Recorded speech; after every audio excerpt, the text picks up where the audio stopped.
Okay, we went a little long last week, and I decided to just cut it. Just to cut it. Sometimes you just have to cut it. And we decided that we would finish this week. And so we're in our Monday Minutes with Know and Grow, and we were talking about Solomon and those things that God said the kings should not do. Remember, they should not amass great wealth. They should not go to Egypt for horses. They should not have many wives. And Solomon did all of those things. And we talked about the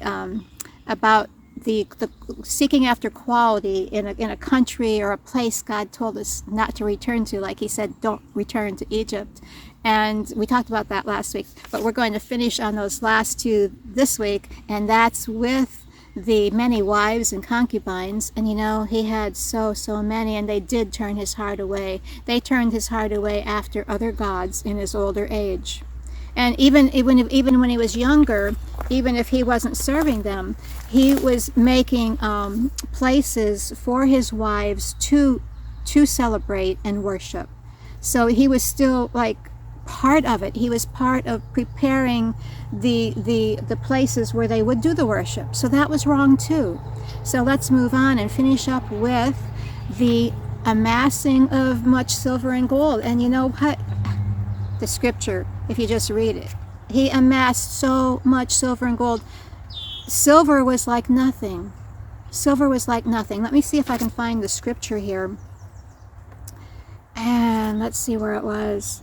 All King Solomon's drinking vessels were of gold, and all the vessels of the house of the forest of Lebanon were of pure gold. None were of silver.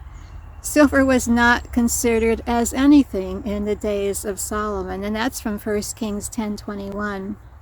And in 1 Kings 10:27, it says, "And the king made silver as common in Jerusalem as stone, and he made cedar as plentiful as the sycamore of the Shephelah."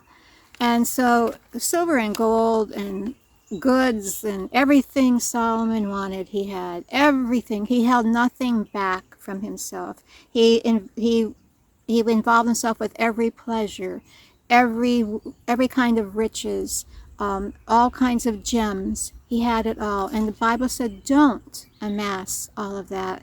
As a leader, it's one thing if before you became a leader you had money, and that's fine, you don't have to get rid of it or anything, but in your leadership, be careful that you're involved in leading, not just trying to get wealth.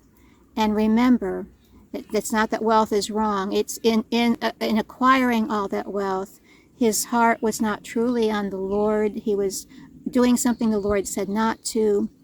And you know, when we put our heart in the wrong thing, we're just not with the Lord the way we need to be. We're not leading right. And remember, we said that how he got a lot of that wealth was subjugating people, even his own people. He placed heavy taxes on them, and he placed heavy burdens on them. He was not an easy king. He was not. So be careful not to do what God says. Hey, don't do this. Don't do this. Listen to his commandments and follow them. I love you. That's all for today. You take care. Bye-bye.